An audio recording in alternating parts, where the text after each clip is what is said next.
അപ്പോൾ ഞാൻ ഇന്ന് നിങ്ങൾക്ക് കാണിച്ചു തരാൻ പോകുന്നത് ഇത് കുറച്ച് പഴയ ബീഡ്സാണ്. ഈ ബീഡ്സ് എല്ലാം നമ്മളൊരു പ്രോഗ്രാമിന് വേണ്ടിയിട്ട് ഒരു ഫാഷൻ ഷോ കോമ്പറ്റീഷൻ്റെ ടൈമിൽ യൂസ് ചെയ്തിട്ടുണ്ടായിരുന്നതാണ്. അപ്പോൾ ഇതൊന്നും ഇങ്ങനെ ആയിരുന്നില്ല, സെപ്പറേറ്റ് ആയിട്ട് ഓരോ പാക്കിലായിരുന്നു ഇതുണ്ടായിരുന്നത്. പക്ഷേ ആവശ്യം കഴിഞ്ഞ് കഴിഞ്ഞപ്പം കുറേ സാധനങ്ങൾ വേസ്റ്റായി. അപ്പോൾ ഇതെല്ലാം കൂടെ മിക്സായി പോവുക ചെയ്തത്. നമ്മളിത് ഒരു പ്രോപ്പർട്ടിയിൽ ഗമ്മ് തേച്ചിട്ട് ഫിക്സ് ചെയ്യുകയായിരുന്നു ചെയ്തിരുന്നത്. അപ്പോൾ ഇതിൻ്റെ കുറേ സാധനങ്ങൾ വേറെയും കുറേ ഉണ്ടായിരുന്നു. ഒരു 2000 രൂപേൻ്റെ അടുത്തുള്ള ബീഡ്സ് ഉണ്ടായിരുന്നു. ഞാൻ ഇടയ്ക്കിടയ്ക്ക് ഇങ്ങനെ ഓരോരോ ബീഡ്സായിട്ട് മേടിച്ച് വെച്ചിരുന്ന കുറേ ബീഡ്സായിരുന്നു. യൂസ് ചെയ്ത് കഴിഞ്ഞപ്പോൾ ഇത്രേ ബാലൻസ് ഉണ്ടായിരുന്നുള്ളൂ. പിന്നെ എല്ലാം ഇങ്ങനെ മിക്സായിപ്പോയി. നമുക്ക് ഒന്നിനും യൂസ് ചെയ്യാൻ പറ്റാത്തതുപോലെ ഇങ്ങനെ മിക്സായിപ്പോയി. മാത്രമല്ല ഇതൊന്നും നമുക്കൊരു കസ്റ്റമറിന് യൂസ് ചെയ്യാൻ പറ്റുന്ന പ്രൊഡക്ട്സ് അല്ല. കാരണം ഇത് ഓൾറെഡി നിങ്ങൾക്ക് കാണുമ്പോൾ അറിയാം, കുറേ കളർ ഫെയ്ഡായി. ഇത് അന്ന് തൊട്ടേ ഇങ്ങനെ ആയിരിക്കുന്നത്. അപ്പോൾ ഞാൻ അന്നിതൊരു പ്ലാസ്റ്റിക് കവറിലൊക്കെ ഇട്ട് വെച്ചിരുന്നതാണ്. അത് എന്നിട്ട് പ്ലാസ്റ്റിക് കവർ കീറിയത് കൊണ്ട് കുറേ അങ്ങനെയും മിസ്സായി.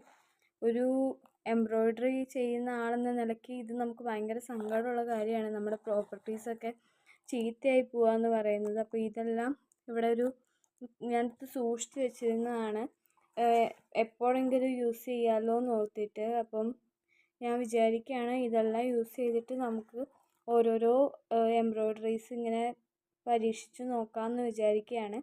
ഡ്രസ്സിന് എന്താണെങ്കിലും യൂസ് ചെയ്യാൻ പറ്റില്ല, അത്രയും ക്വാളിറ്റി കുറഞ്ഞ പോലെയാണ് ഇപ്പോൾ ഇരിക്കുന്നത്. അതുമാത്രമല്ല, ഇത് കണ്ടാൽ നമുക്ക് മനസ്സിലാവില്ല. ഈ ബീഡ്സിൻ്റെ ഒക്കെ വെറുതെ വേസ്റ്റാക്കി കളയാൻ എനിക്ക് ഒട്ടും താല്പര്യമില്ല. അപ്പം നമുക്ക് എന്തെങ്കിലും പ്രൊഡക്റ്റീവായിട്ട് ചെയ്യാമെന്ന് വിചാരിച്ച് ഞാനിതിപ്പോൾ ഇത് വെച്ച് കഴിഞ്ഞ് നമുക്ക് എന്തെങ്കിലുമൊക്കെ കുറച്ച് വർക്കുകൾ ചെയ്യാമെന്ന് വിചാരിക്കുകയാണ്.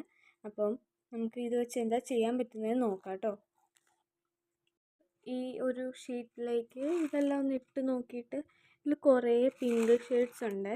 അപ്പോൾ ആ പിങ്ക് ഷെയ്ഡ്സൊക്കെ ഒന്ന് ജസ്റ്റ് കണ്ടുപിടിച്ച് അതൊന്ന് വേർതിരിച്ചെടുത്തിട്ട് എന്തെങ്കിലും ചെയ്യാമെന്ന് വിചാരിക്കുക. കാരണം ഇതെല്ലാം കൂടി മിക്സ് ചെയ്താൽ കളറുകളെല്ലാം ഡിഫറെൻ്റ് ആയതുകൊണ്ട് നമുക്ക് ചിലപ്പോൾ അത്ര ഭംഗി ഉണ്ടാവില്ല. അപ്പോൾ ഞാനിതെല്ലാം ഒന്ന് സെപ്പറേറ്റ് ചെയ്തെടുക്കുകയാണ്.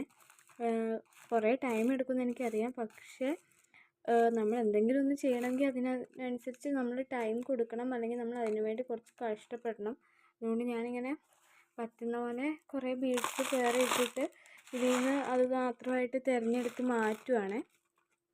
അപ്പോൾ നമുക്കതെല്ലാം ഒന്ന് കണ്ടുപിടിക്കാം. പിങ്കിൻ്റെ ഷെയ്ഡ്സ് ഡിഫറെൻറ്റ് ഷെയ്ഡ്സ് ഉണ്ട് ഇതിൻ്റെ അകത്ത്.